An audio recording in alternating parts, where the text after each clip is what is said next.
Today we're installing cleats onto the new Specialized Recon 3.0 shoes. These shoes have a super stiff carbon sole, 2-bowl closure dials, and a standard 2-hole cleat system that's perfect for mountain bike or gravel riding. I'm installing Crankbrothers cleats, but the process is the same for any 2-bolt cleat. You'll need some grease, a hex wrench, a marker, and I'll also install shoe shields to protect the carbon sole. I'll go through 2 methods for getting the cleats in the perfect positions. First, prep the cleat bolts with a little grease. This will keep the bolts from seizing when you want to replace worn-out cleats in the future. Just a little dab on each of the bolts is all you need. Next, we want to locate where we want the cleat under the foot.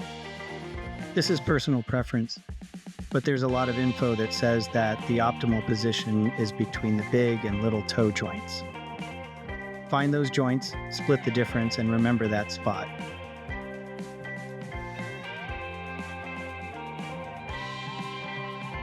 With your shoe on, relocate that spot and mark it on the side of the tread.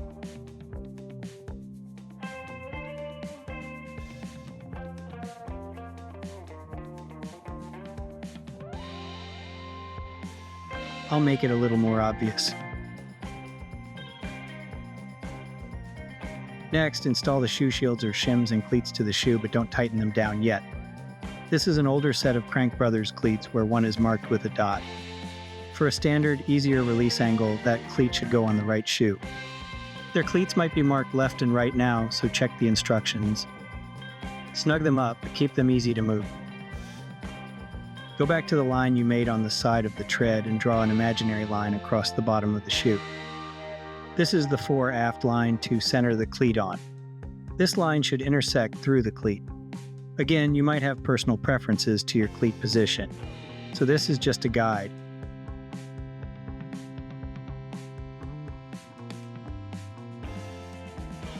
Then do the same for the vertical alignment.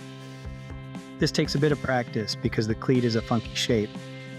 The alignment lines on the bottom of the shoe helps too. Once you have it in position, tighten the cleat down to the manufacturer's spec. The second method uses the Ergon TP1 alignment tool.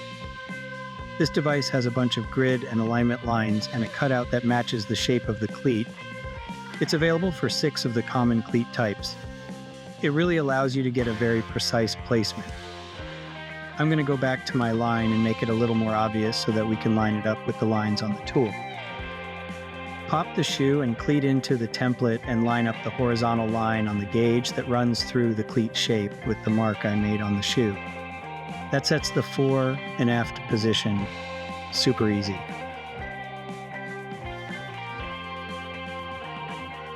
With both shoes in the tool, check to make sure they match their cleat positions. There's a center line down the length of the tool to use to align the shoes in a straight position.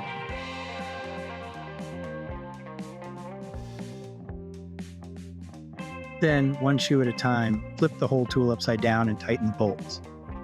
Be careful not to move the shoe and change your alignment.